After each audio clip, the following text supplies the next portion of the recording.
بسم اللہ الرحمن الرحیم۔ شروع اللہ کے نام سے جو بڑا مہربان نہایت رحم والا ہے۔ نحمده ونصلي على رسوله الكريم، اما بعد فاعوذ باللہ من الشیطان الرجیم، بسم اللہ الرحمن الرحیم۔ لئن شکرتم لأزیدنکم، صدق اللہ العظیم وصدق رسوله النبی الکریم الامین، ونحن على ذلك لمن الشاہدین والشاکرین، والحمد للہ رب العالمین۔ ان اللہ وملائکته یصلون علی النبی، یا ایہا الذین آمنوا صلوا علیہ وسلموا تسلیما۔ اللہم صل علی سیدنا و مولانا محمد وعلی آل سیدنا و مولانا محمد وبارک وسلم وصلی علیہ۔ والصلاة والسلام علیکہ یا سیدی یا رسول اللہ وعلی آلک وصحابک یا سیدی یا حبیب اللہ۔ واجب التعظیم علماء کرام، حاضرین محفل، میرے پیر بھائیوں، دوستو، ہم سب کی خوش نصیبی ہے، سعادت ہے کہ ایک دفعہ پھر الحمدللہ روایتوں کے مطابق یہاں فیروزہ کے علاقے میں ہم جمعے میں شامل ہیں۔ اور جیسا کہ آپ جانتے ہیں کہ یہ جو جمعے کی یہاں محفل ہوتی ہے اور یہ جلسہ جو ہوتا ہے، یہ بڑی پرانی روایت ہے۔ میرے دادا محترم حضور غزالی زماں حضرت علامہ سید احمد سید کاظمی وہ یہاں تشریف لاتے تھے، اور موٹر وے بن گئی، سفر کی مشکلات ہمیں اس طرح سے نہیں جھیلنا پڑتی، ہم آتے ہیں پھر بھی ہم تھک جاتے ہیں، ہماری ایمان بڑا کمزور ہے اور ہم نازک لوگ ہیں، اور ہم سمجھتے ہیں کہ ہم نے بڑا تیر مار لیا، لیکن حضور غزالی زماں پتہ نہیں کن سواریوں پہ سوار ہوتے تھے اور وہ مشکلات جھیلتے تھے، اور صرف سرکار کی محبت میں، حضور کی دین کی خاطر وہ یہاں تشریف لاتے تھے۔ اور ماشاءاللہ آج ان کی محنت، یہ انہی کی محنت ہے، ہم تو میرے دوستو نالائق لوگ ہیں، یہ حضور غزالی زماں کی محنتیں ہیں کہ یہاں پہ ماشاءاللہ سب حضور کے عاشق بیٹھے ہیں، حضور کے غلام بیٹھے ہیں۔ تو اس کے بعد جب آپ پردہ فرما گئے میرے زادہ، پھر الحمدللہ میرے والد محترم نے ہر سال وہ یہاں پہ تشریف لاتے ہیں، اور ابھی بھی حضرت صاحب تشریف لائے ہیں، میرے ساتھ آئے ہیں، اور وہ اس وقت کچھ حاجت اور وضو تازہ فرما کے انشاءاللہ یہاں تشریف لائیں گے۔ اب چونکہ میرے دوستو وہ ان کی اور معاملات ہیں اور عمر ضعیفی کی طرف ہے،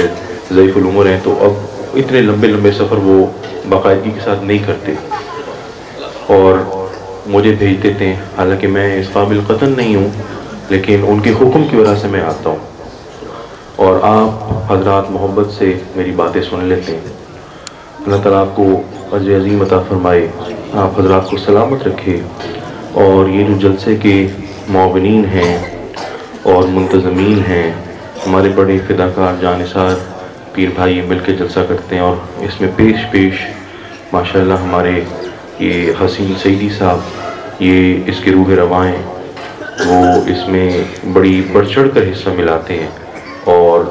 اس جلسے کا اہتمام کرنا، اس کو منعقد کرنا، اور آپ حضرات دعوتیں دینا، لوگوں کو بلانا،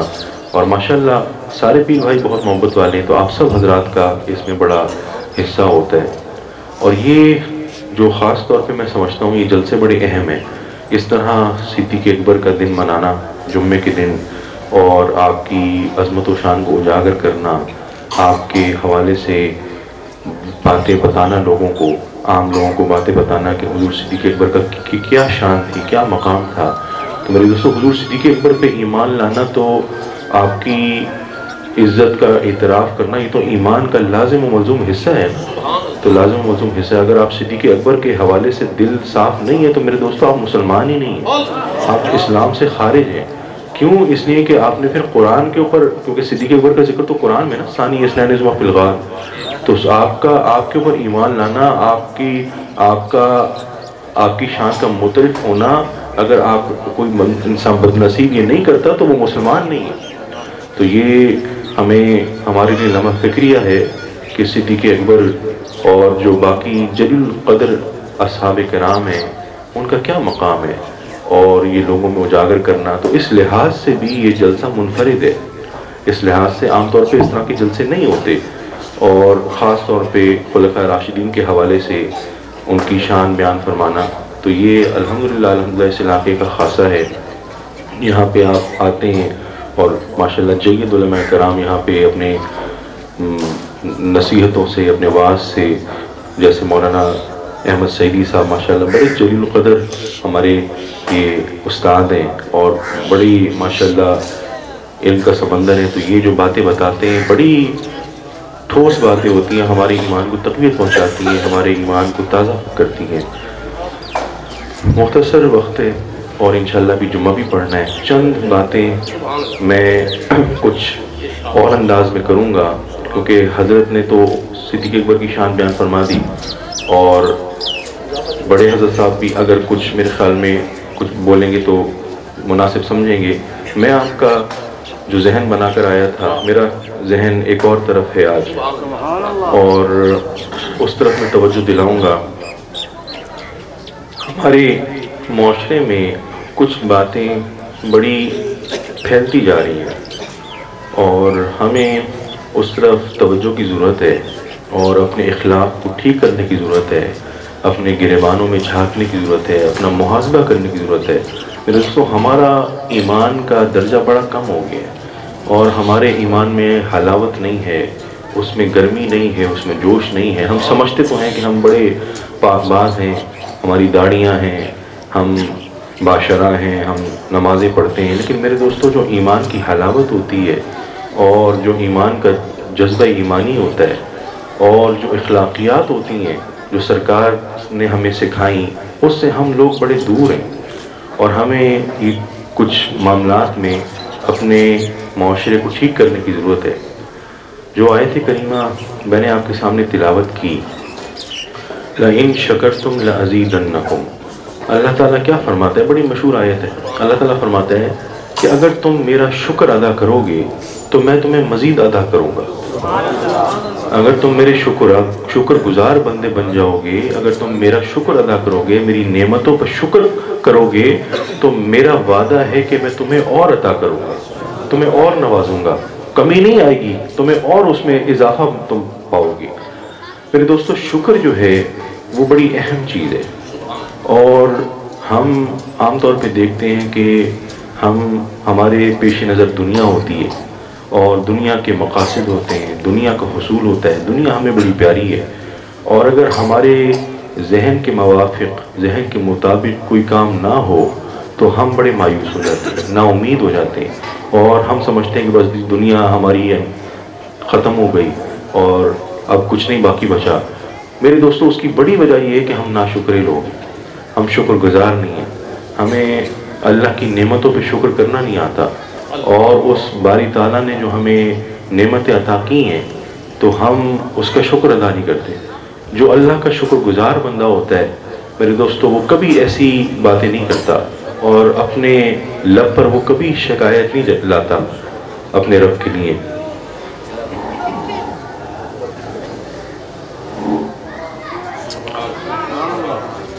جو اللہ کا نیک بندہ ہوتا ہے وہ کبھی حرف شکایت نہیں لاتا اپنی زبان پر۔ مجھے وہ حدیث یاد آتی ہے کہ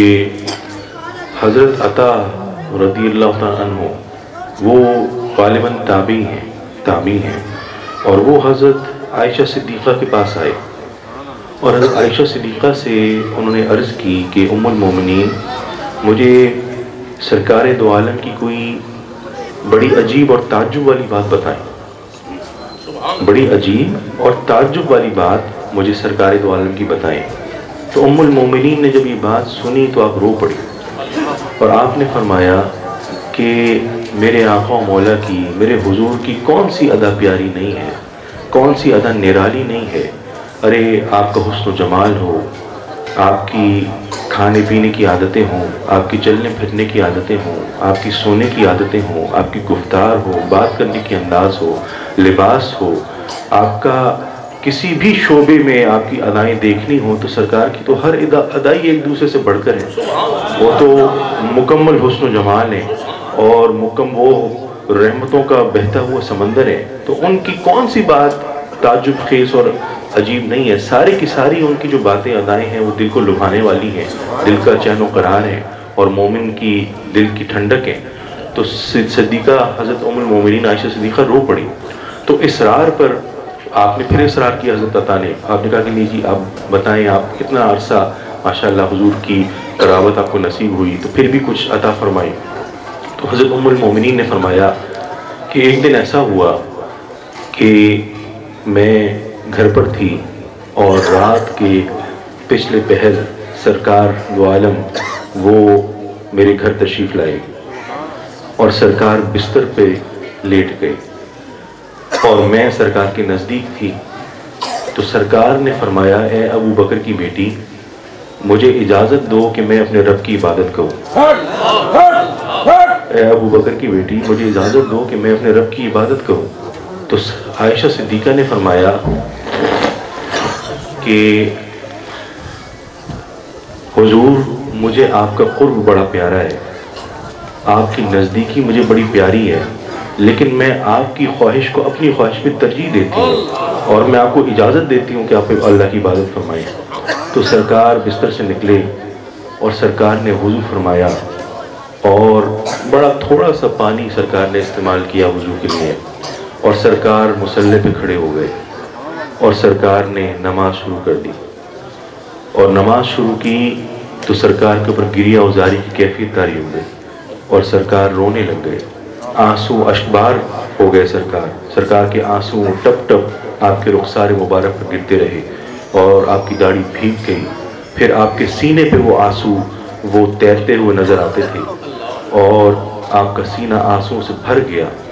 اور پھر آپ رکوع میں گئے, آپ رکوع میں تشریف لے گئے, اس میں بھی آپ ہزاروں قطار روتے رہے. رکوع سے روتے ہوئے باہر آئے تو سجدے میں گئے تو سجدے میں بھی سرکار آنسو بہاتے رہے, روتے رہے, گریہ اوزاری فرماتے رہے, اور سجدے سے سر اٹھایا تو روتے رہے. میرے دوستو یہ عالم تمام نماز میں سرکار کا رہا, یہاں تک کہ فجر کا وقت ہو گیا اور حضرت بلال نے آ کے سرکار کو نماز کی اطلاع دی تو سرکار نے نماز ختم کی. جب حضرت عائشہ صدیقہ نے یہ منظر دیکھا کہ وہ دو عالم کے دولہا وہ اس طرح سے گریہ اوزاری فرما رہے ہیں تو حضرت عائشہ صدیقہ حیران ہوئی اور تعجب فرمایا اور حیرانی کا اظہار فرمایا اور عرض کی کہ یا رسول اللہ, آپ پر تو میرے ماں باپ قربان ہیں, آپ پر تو دونوں جہان قربان ہیں, آپ تو دونوں عالم کے والی ہیں, مولا ہیں, آپ تو ساقی کوثر ہیں, آپ تو کوثر کے جام پلانے والے ہیں, تمام خزانوں کے مالک ہیں, آپ اللہ کے پیارے حبیب ہیں, نبیوں کے سردار ہیں, سید المرسلین ہیں. آپ کو کس چیز کی کمی ہے جو آپ اتنا گریہ اوزاری آپ نے فرمائی؟ کس چیز کی حضور آپ کو کمی ہے؟ اور آپ کے جو خلاف اولا جو باتوں سے بھی اللہ تعالیٰ نے آپ کو محفوظ فرما دیا اور آپ کے اوپر ہر لمحہ انعام فرمایا, تو حضور یہ گریہ اوزاری کا کیا آخر مطلب کیا ہے, یہ راز کیا ہے, گریہ اوزاری کیوں فرمائی آپ نے؟ تو سرکار نے فرمایا اے عائشہ, کیا میں اپنے رب کا شکر گزار بندہ نہ بن جاؤں؟ کیا میں اپنے رب کا شکر ادا نہ کروں جو اس نے نعمتیں مجھے عطا فرمائی ہیں, جو منصب مجھے عطا فرمایا ہے, جو مجھے انبیاء کرام کا امام بنایا ہے اور مجھے خزانوں کا مالک بنایا ہے, تو کیا میں اس کا شکر ادا نہ کروں؟ سرکار نے یہ فرمایا. اور اس کی ایک اور تفصیل یہ ہے کہ سرکار نے فرمایا کہ اے عائشہ, تم کیا جانتی ہو کہ میرا مقام کیا ہے؟ ہر لمحہ میرے اوپر اللہ کے انعامات ہو رہے ہیں اور ہر لمحہ میرے درجات بڑھتے جا رہے ہیں, تو میں جو درجہ پا لیتا ہوں اس کا شکر ادا کرتا ہوں اور پھر بدلے میں اللہ میرے کروڑوں درجات مزید بلند کر دیتا ہے اور پھر میں شکر ادا کرتا ہوں اور پھر کروڑوں درجات بلند ہو جاتے ہیں اور یہ سلسلہ چلتا رہتا ہے. تو میرے دوستو, یہ سرکار نے ہماری تربیت فرمائی کہ اے لوگو, اگر تمہیں نعمتیں عطا ہوں, اگر اللہ تمہیں نعمتیں عطا فرمائے اور فضل و کرم کرے, تو تم اللہ اپنے رب کو بھولنا نہیں, اپنے رب کا شکر ادا کرنا. نعرہ تکبیر, نعرہ رسالہ, نعرہ حیدری, جشن عید میلاد النبی. شکر جو ہے یہ بڑی میرے دوستوں اہم وصف ہے، اور مجھے وہ بات یاد آتی ہے کہ حضرت داؤد علیہ السلام وہ اللہ کا بڑا شکر ادا کرتے تھے، بڑے شکر گزار بندے تھے، اور اللہ کا ذکر کرتے رہتے تھے، تسبیح کرتے رہتے تھے، اور جب تسبیح فرماتے تھے تو آپ کی آواز میں ایسا سوز تھا کہ پہاڑ آپ کے ساتھ وہ تسبیح کرتے تھے، پرندے تسبیح کرتے تھے، یہ ان کی تسبیح کی شان تھی۔ تو آپ اللہ کے بڑے شکر گزار بندے تھے حضرت داؤد علیہ السلام۔ تو حضرت داؤد علیہ السلام نے ایک دفعہ ان کے دل میں خیال آیا، اور یہ خیال حضرت موسیٰ کے دل میں بھی آیا، دونوں نبیوں کے دل میں آیا۔ تو حضرت داؤد علیہ السلام نے اللہ سے پوچھا کہ اے باری تعالیٰ، تو نے جو کہا ہے کہ تیرا شکر ادا کروں، تو میں تیرا شکر کیسے ادا کروں؟ کیونکہ جب میں تیرا شکر ادا کرتا ہوں، جو تیرا شکر ادا کرتا ہوں وہ بھی تو تیری وجہ سے تیرا شکر ادا کرتا ہوں۔ تو مجھے ہدایت دیتا ہے اور مجھے شکر گزار بناتا ہے اور میری دل کو اپنے شکر کی طرف مائل کرتا ہے، تو یہ بھی تو تیری عطا ہے، تو تیرا شکر کیسے ادا ہوگا؟ تیرا شکر ادا کیسے ہوگا؟ کیونکہ جو تیرا شکر میں ادا کر رہا ہوں وہ بھی تو تیرے فضل و کرم کی وجہ سے تیرا شکر ادا کر رہا ہوں، اپنی وجہ سے تو نہیں کر رہا۔ تو اللہ تعالیٰ نے فرمایا داؤد، اگر آپ نے یہ بات سمجھ لی کہ آپ میرا شکر ادا نہیں کر سکتے، میرا شکر ادا کرنا محال ہے،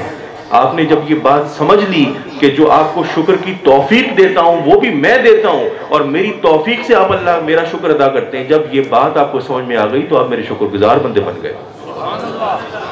حضرت موسیٰ علیہ السلام نے بھی یہی اللہ سے سوال کیا تھا، اور حضرت موسیٰ کو بھی یہی جواب ملا تھا، اور حضرت موسیٰ علیہ روایت میں آتا ہے کہ حضرت موسیٰ نے فرمایا کہ اگر میرے جسم کے سارے بال وہ رب کا شکر ادا کرنے لگ جائیں تب بھی وہ رب کا شکر ادا نہیں کر سکتے۔ انسان ساری زندگی رب کا شکر ادا کرے میرے دوستو، وہ رب کی ایک نعمت کا بھی شکر ادا نہیں کر سکتا۔ اللہ تعالیٰ نے فرمایا تم اپنے رب کی کون کون سی نعمتوں کو جھٹلاؤ گے؟ مجھے وہ بات یاد آتی ہے کہ حضرت جنید بغدادی وہ بڑے سید الطائفہ ہیں، بڑے ولی گزرے وہ اپنے دور کے، حضور غوث پاک سے پہلے کے ہیں، حضور غوث پاک کے اکابرین میں سے ہیں حضرت جنید بغدادی، اور آج بھی ان کا مزار بغداد میں ہے۔ اور حضرت سری سبتی وہ آپ کے مرشد تھے، وہ آپ کے پیر کامل تھے، آپ کے رہبر تھے، تو آپ ان کے لاڈلے مرید تھے۔ تو حضرت سری سبتی کی محفل سجی ہوئی تھی اور آپ کے ارد گرد لوگ بیٹھے تھے، تو حضرت جنید بغدادی کی عمر کوئی 7 سال کی ہوگی، 7 سال کی، بالکل بچپنا تھا آپ کا۔ تو حضرت سری سبتی نے شکر پہ گفتگو ہو رہی تھی، تو حضرت سری سبتی نے حضرت جنید بغدادی کی طرف نظر دوڑائی اور پوچھا یا غلامو ما شکر، کہ اے غلام، اے بچے، یہ شکر کیا ہوتا ہے؟ شکر کسے کہتے ہیں؟ تو حضرت جنید بغدادی نے کہا کہ شکر اس کو کہتے ہیں کہ جو نعمتیں انسان کو ملتی ہیں وہ اس محسن کی، منعم کی نافرمانی میں استعمال نہ کی جائیں، یہ اس کو شکر کہتے ہیں، کہ جو نعمتیں احسان کرنے والا، جو منعم وہ نعمتیں عطا کرتا ہے، وہ اس کی نافرمانی میں استعمال نہ کی جائیں، اس کو شکر کہا جاتا ہے۔ 7 سال کے بچے تھے آپ، اور آپ نے یہ بات فرمائی۔ حضرت سری سبتی نے جب یہ جواب سنا تو بڑے خوش ہوئے اور فرمایا کہ ان قریب اس بچے کی بڑی شان ہوگی اور کلام میں سے اس کو بہت بڑا حصہ ملے گا۔ تو میرے دوستوں پھر دنیا نے دیکھا کہ جنید بغدادی کی کیا شان بنی، اور سید الطائف آپ کے لائے گئے، اور بغداد کو آپ نے اپنے فیض سے رنگ دیا۔ اور مجھے وہ بات یاد آتی ہے کہ حضرت حسن،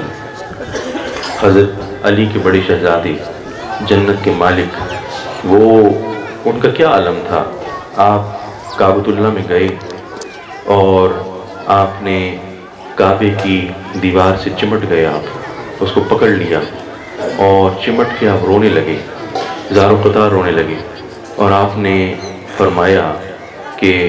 اے بار تعالیٰ، تو نے میرے اوپر انعام کیا اور مجھے اپنا شکر گزار نہ پایا،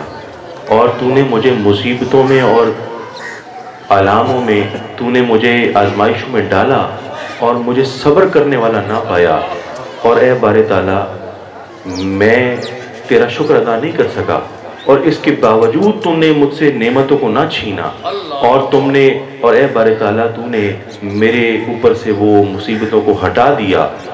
اور میرے لیے وہ ہمیشہ کے لیے مصیبتوں کو قائم نہ رکھا۔ اے بارے تعالیٰ میں تیرا شکر گزار بندہ اور صبر گزار بندہ نہ بن سکا۔ اے بارے تعالیٰ تو تو رحم ہی کرتا ہے، تو تو کرم ہی فرماتا ہے، تو تو مجسم فضل و کرم ہی ہے۔ تو یہ کہتے جاتے تھے اور روتے جاتے تھے۔ میرے دوستو، یہ ہمارے اکابرین کی سنتیں ہیں، یہ ان کے شعار ہیں، یہ ان کے طریقے ہیں کہ وہ کتنے بلند مقام پر ہوتے تھے۔ کیا ان کی جو ان کے خلق تھا، جو ان کی گفتگو ہوتی تھی، ان کا طریقہ تھا، وہ بڑا بلند تھا، بڑا ان کی شخصیات جو تھیں نکھی ہوئی تھیں۔ لیکن میرے دوستو، وہ عاجزی کا پہاڑ ہوتے تھے وہ لوگ، اور وہ اپنے آپ کو عاجزی کے نچلے درجے پہ رکھتے تھے، اور کبھی تکبر اور یہ چیزیں ان کے سامنے نہیں آتی تھیں۔ شکر کو اگر میں مختصر سے اس کی تعریف کروں تو شکر کہتے ہیں کہ جو منعم ہوتا ہے، جو احسان کرنے والی ذات ہوتی ہے، اس کے انعام کو جب بندہ حاصل کر لیتا ہے تو منعم کی تعریف کی جائے، اس کو شکر کہتے ہیں۔ منعم کی تعریف کرنے کو اور یہ جاننے کو کہ یہ جو ملا ہے یہ مجھے دراصل منعم کی طرف سے ملا ہے، یہ میرا اپنا کوئی ذاتی حصہ نہیں ہے اور میرا اس پہ کوئی اجارہ نہیں ہے، یہ تو منعم نے، احسان کرنے والی ذات نے اس نے خیرات عطا فرمائی ہے اور اس نے تحفہ دیا ہے اور اس نے عطا کیا ہے اپنی مرضی سے، تو یہ اس کی ملک ہے یہ چیز۔ تو منعم جو احسان دے، اس احسان کے بدلے میں اس عاجزی کے ساتھ اس کی تعریف کرنا، عاجزی کے ساتھ اس کی تعریف کرنا، اور وہ جو چیز دی جاتی ہے اس کو اس چیز کے لیے استعمال کرنا جو منعم نے جس طرح سے بتایا ہے، جس طرح سے منعم نے اس کا طریقہ استعمال بتایا ہے، اس طرح سے اس کو استعمال کرنا، یہ دراصل شکر کی تعریف ہے۔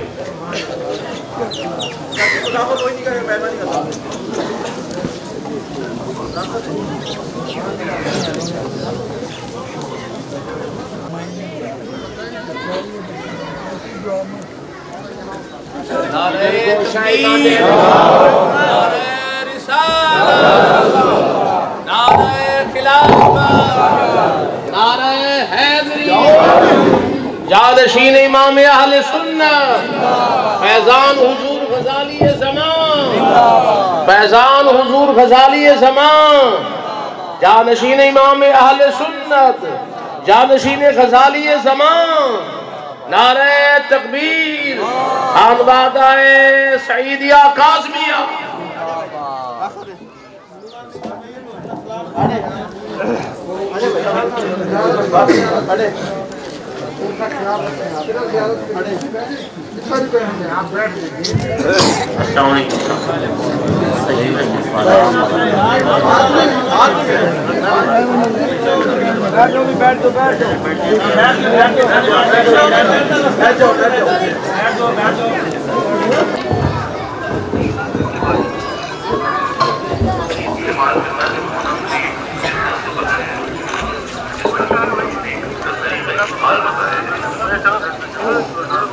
تو شکر کی تعریف یہ ہے کہ منعم جو آپ کو چیز دے، جو احسان کرنے والی ذات آپ کو انعام دے، وہ خوشی کے ساتھ، عاجزی کے ساتھ انسان لے اور اس کے بدلے وہ منعم کی تعریف کرے۔ جس نے احسان کیا ہے، جو احسان کرنے والی ذات ہے، اس کو یاد رکھے، اس کی تعریف کرے، اور اس چیز کو، اس نعمت کو جو دی گئی ہے، انعام اس کو اس کے اوپر کیا گیا ہے، جو نعمت اسے دی گئی ہے، اس کو اس کار خیر میں استعمال کرے، اس چیز میں استعمال کرے جو منعم جس کا تقاضا کرتا ہے۔ اگر وہ چیز لے لیتا ہے انسان اور منعم کی تعریف بھی کرتا ہے، لیکن چیز کو اس کار خیر میں استعمال نہیں کرتا جو جس کا تقاضا منعم نے کیا ہے، جس ذات نے احسان کیا، تو شکر نہیں ہوگا۔ تو شکر اسی وقت ہوگا کہ جو اللہ آپ کو نعمتیں دیتا ہے وہ نعمتیں آپ کو جب ملتی ہیں تو آپ اللہ کا ذکر کریں، اللہ کی تعریف کریں، اس کی تقدیس کریں، اس کی حمد و ثنا کریں، اور بھول نہ جائیں جو نعمتیں ملی ہیں ان نعمتوں کو اللہ کے حکم کے مطابق استعمال کریں، تو پھر آپ کا شکر جو ہے وہ مکمل ہوگا۔ مجھے وہ بات یاد آ رہی ہے اور جمعہ پڑھنے وقت تنگ ہو گیا، میں آخری بات کر کے اجازت چاہوں۔ مولانا روم کی مجھے حکایت یاد آئی، اور انہوں نے مثنوی میں لکھا کہ ایک دفعہ ایسا ہوا کہ ایک کمہار تھا، ایک کمہار، اور اس کمہار کا ایک گدھا تھا، ایک گدھا، اور کمہار اس گدھے سے بڑا کام لیتا تھا، خوراک بھی اس کو بڑی کم دیتا تھا،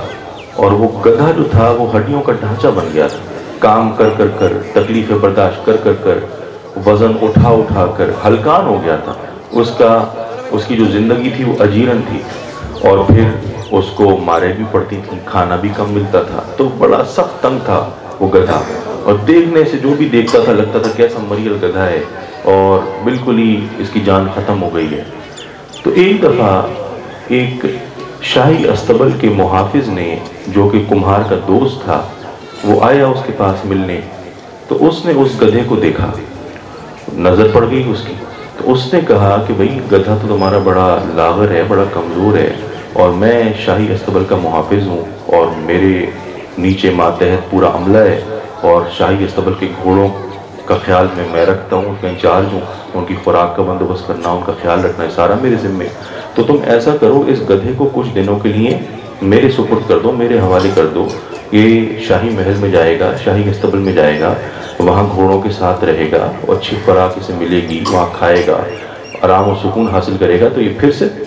طاقتور ہو جائے گا، توانا ہو جائے گا، تو اس طرح کرو۔ کمہار کو یہ بات بڑی پسند آئی، کمہار نے کہا ٹھیک ہے، بالکل ٹھیک ہے، سے لے جاؤ۔ کمہار اس گدھے، شاہی محافظ اس گدھے کو لے گیا۔ اب اس گدھے نے جو شاہی استبل میں گیا اور وہاں جو اس نے منظر دیکھا تو وہ تو بڑا پریشان اور حیران ہو گیا، بڑی اسے مایوسی ہوئی کہ بھئی میں کہاں پھنسا ہوا تھا، کس غریب کمہار کے پاس میں پھنسا ہوا تھا، اور میری زندگی اجیرن تھی، یہاں تو گھوڑوں کے ٹھاٹ ہی اور ہیں، یہاں جناب ہر گھوڑے کے لیے الگ محافظ ہے، ٹائم پہ انہیں غذائیں ملتی ہیں، وقت پہ خوراک ملتی ہے، طرح طرح کے کھانے ملتے ہیں، اور ان کی ہر لمحہ صفائی ہو رہی ہے، ان کی پلیدی ناپاکی کو صاف ہر وقت کیا جاتا ہے، اور ان کو مالش ان کی جاتی ہے تیلوں کے ساتھ، تو وہ تو موٹے بڑے توانا ہیں۔ تو جب اس نے یہ منظر دیکھا تو اس نے رب کی بارگاہ میں شکایت کی، اور اس نے کہا کہ اے بارِ تعالیٰ، یہ تو ناانصافی ہوئی، پیٹ تو تو نے مجھے بھی دیا ہے، اور پیٹ تو تو نے گھوڑوں کو بھی دیا ہے، تو دونوں کو پیٹ دیا ہے، دونوں جو ہیں وہ ان کو بھوک لگتی ہے، تو ایک طرف گھوڑے جو ہیں ان کو کسی چیز کی کمی نہیں ہے، اور میں تو کھانے کو ترستا رہتا ہوں، میرا حال دیکھ کیا حال ہو گیا ہے، میرا مالک مجھ سے اتنا کام لیتا ہے۔ تو جب اس نے یہ شکایت کی تو اچانک ایسا ہوا کہ اگلے ہی دن جنگ چھڑ گئی دونوں ملکوں میں، جس بادشاہ کے وہ گھوڑے تھے، ساتھ ہی جو ملک تھا، جس کی دوسرا ملک تھا، اس نے حملہ کر دیا، جنگ چھڑ گئی۔ اب جنگ چھڑ گئی تو شاہی گھوڑوں کی ضرورت پڑی، اور شاہی گھوڑے جو تھے وہ فوراً ان کو طلب کیا گیا اور میدان جنگ میں چلے گئے، اور پھر سارا دن جب جنگ اور وہ مارکا ہوتا رہا، شاہی گھوڑے وہ جنگ کی صعوبتیں تکلیفیں برداشت کرتے رہے، تو شام کو جب وہ واپس آئے گھوڑے تو ان کا برا حال تھا، ان کو طرح طرح کے زخم لگے ہوئے تھے، طرح طرح کی ہر جگہ ان کے تیر پیوست تھے، اور شدید تکلیف میں مبتلا تھے۔ تو جو شاہی مولج تھا وہ آیا، اس نے گھوڑوں کو دیکھا، معائنہ کیا، اور تیر نکالے، اور ان کی مرہم پٹی کی، ان کو دوائیاں دیں، تو گھوڑے بڑی اذیت میں تھے۔ جب گدھے نے یہ بھیانک منظر دیکھا اور یہ ہولناک منظر دیکھا، اور ان کے زخموں کو دیکھا، ان کی تکلیفوں کو دیکھا کہ کسی کی آنکھ ختم ہو گئی ہے، کسی کا ٹانگ کٹ گئی ہے، کسی کا کوئی زخم ہے، کسی کا کوئی زخم ہے، اور کوئی چکنا وہ چور چور ہے زخموں سے، تو جب اس نے یہ بھیانک منظر دیکھے تو پھر اسے سمجھ میں آئی، اور اس نے رب سے وہ اس دعاگو ہوا، اور اس نے رب سے کہا کہ اے رب، مجھ سے بڑی غلطی ہو گئی، بڑی غلطی ہو گئی، اور میں نہ سمجھ سکا تیری حکمتوں کو، مجھے وہ اپنا روکھا سوکھا ہی پیارا ہے، اور کمہار کا گھر ہی پیارا ہے، مجھے شاہی استبل سے تو نکال دے۔ تو اسے یہ سمجھ آئی۔ تو مولانا روم ہمیں سمجھاتے ہیں کہ اللہ کی حکمت اللہ جانتا ہے، ہمیں لمحہ اللہ کا شکر ادا کرنا چاہیے. جو بھی معاملات ہوں، زندگی جیسی بھی چل رہی ہو، ہمیں دوسروں کو دیکھنے کی بجائے اپنی طرف دیکھنا چاہیے اور رب کا شکر ادا کرنا چاہیے. رب نے ہمیں بڑی نعمتیں عطا فرمائی ہیں اور اس کی نعمتوں کا تقاضا ہے کہ اس کے شکر گزار بندے بنیں، اور جو نعمتیں اس نے عطا کی ہیں وہ اس کے حکم کے مطابق ہم خرچ کریں تو ہم اس کے شکر گزار بندے بنیں گے. وآخر دعوانا الحمدللہ رب العالمین.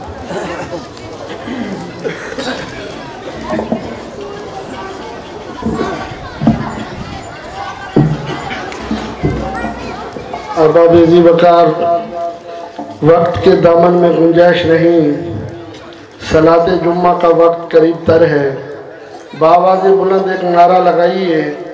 اور حضرت والا شان کی خدمت میں میک پیش کر دوں. نعرہ تکبیر، نعرہ رسالت، نعرہ حیدری، تاجدار ختم نبوت، تاجدار ختم نبوت، تاجدار ختم نبوت، جماعت اہل سنت، جماعت اہل سنت، مرکزی امیر جماعت اہل سنت پاکستان حضرت صاحبزادہ سید مظہر سعید شاہ صاحب قاضوی.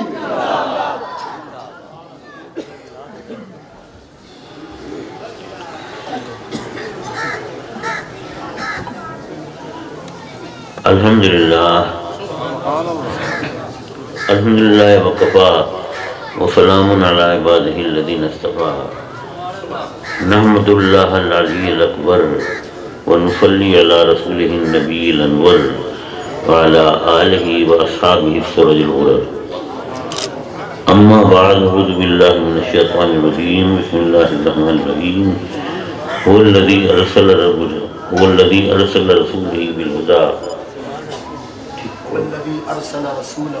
اور هو الذی ارسل رسولہ بالہدی والدین الحق لیظہرہ علی الدین کلہ وکفی باللہ شہیدا. صدق اللہ مولانا العلی العظیم وصدق رسولہ النبی الامین ونحن علی ذلک لمن الشاہدین والشاکرین والحمد للہ رب العالمین. ان اللہ وملائکتہ یصلون علی النبی یا ایھا الذین آمنوا صلوا علیہ وسلموا تسلیما. اللہم صلی علی سیدنا مولانا محمد وعلی آل سیدنا مولانا محمد مبارک وسلم. تکرہ گئی الصلاة والسلام علیکہ یا سیدی یا رسول اللہ وسلم علیکہ وعلی آلکہ وصحبہ یا سیدی یا حبیب اللہ. ایک مرتبہ باواد بلند روشی کو نظرانہ پیش کریں.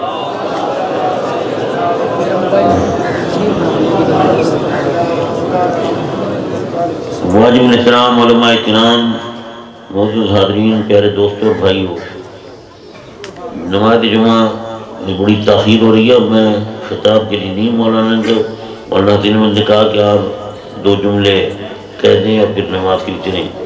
میں آپ جانتے ہیں کہ میں اب علیل ہوں، بیمار ہوں اور میں اب کسی کام کا نہیں ہوں. آپ دیکھ رہے ہیں کہ یہ والذی ارسل رسولہ بالہدی، یہ پڑھتے پڑھتے میں بھول گیا تو میرا حافظہ بالکل ختم ہو گیا ہے اور میں اب صرف دعا گوئی اور دعا جوئی کے لیے رہ گیا ہوں. حضرت گرامی، قرآن جو ہے، قرآن وہ اللہ کا کلام ہے نا، اور اللہ کا کلام جو ہے اس میں متکلم کی، جو بھی کلام ہوتا ہے اس میں متکلم کی خصوصیات ہوتی ہیں. تو یہ کلام ارحم الراحمین کا کلام ہے اور اس کلام کی عظمت، اس کی فصاحت، اس کی بلاغت اور اس کی گہرائی اور گہرائی وہ سوائے وہ ذات کے کوئی نہیں جان سکتا جس پر یہ قرآن نازل ہے. ہم تو اتنا جانتے ہیں قرآن کیا ہے، عظمت مصطفیٰ کا بیان ہے. قرآن عظمت مصطفیٰ کا بیان ہے. کہیں تو بالکل واضح الفاظ میں، جیسے والذی ارسل رسولہ بالہدی قد جاءکم من اللہ نور وکتاب مبین وما ارسلناک الا رحمۃ للعالمین. یہ تو بالکل واضح بات ہے، لیکن قرآن میں سمجھتا ہوں کہ ہر قرآن کی ہر آیت جو ہے حضور کی عظمت و شان کو بیان ہے. اب میرے دوستو، الرحمن علم القرآن، خلق الانسان علمہ البیان، یہ بتائے تو ظاہر کہ حضور کا ذکر نہیں ہے، لیکن اس میں بھی حضور کا ذکر ہے. الرحمن، رحمان کون ہے؟ وہاں حضور صلی اللہ علیہ وسلم لوگوں کو کہتے تھے کہ رحمان کو سجدہ کرو، رحمان کو سجدہ کرو، تو لوگ کہتے تھے مر رحمان، رحمان ہے کون؟ تو پھر رب کائنات میں الرحمن علم القرآن، رحمان وہ ہے جس نے محمد عربی کو قرآن کی تعلیم دی۔ یہ میں صحیح تعلیم، مفتی محمد احمد سعیدی صاحب جید عالم دین اور قابل فخر عالم دین، یہ ان سے پوچھیں، میں نے غلط ترجمہ کیا۔ الرحمن علم القرآن، رحمان وہ ہے جس نے محمد عربی کو قرآن کی تعلیم دی۔ خلق الانسان، جس نے انسان کو بنایا نہیں، جس نے محمد عربی کو پیدا کیا۔ علمہ البیان، اور جس نے سرکار دو عالم صلی اللہ علیہ وسلم کو قرآن کے تمام علوم سکھا دیا۔ تو میرے دوستوں اب آپ بتائیں اس میں بھی حضور کی عظمت و شان ہے نہیں ہے؟ اور پھر ایک بات، لوگ کہتے ہیں حضور کو تو علم نہیں، علم نہیں، ارے قرآن کا ایک ایک لفظ حضور کے علم کی دلالت کرتا ہے۔ اب وہ بات یہ، اگر کسی شاگرد کو علم نہ آتا ہو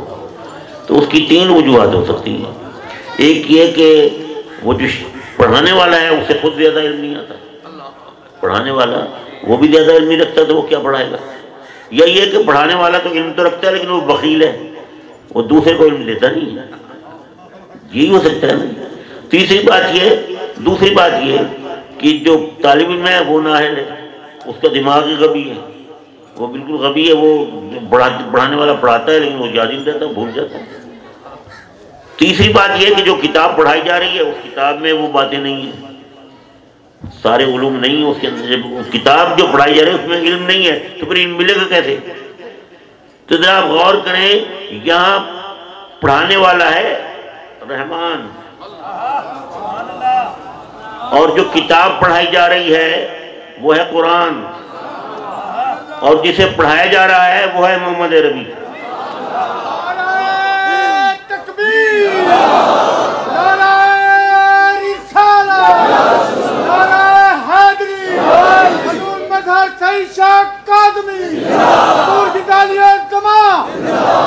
تو میرے دوستو ذرا غور کریں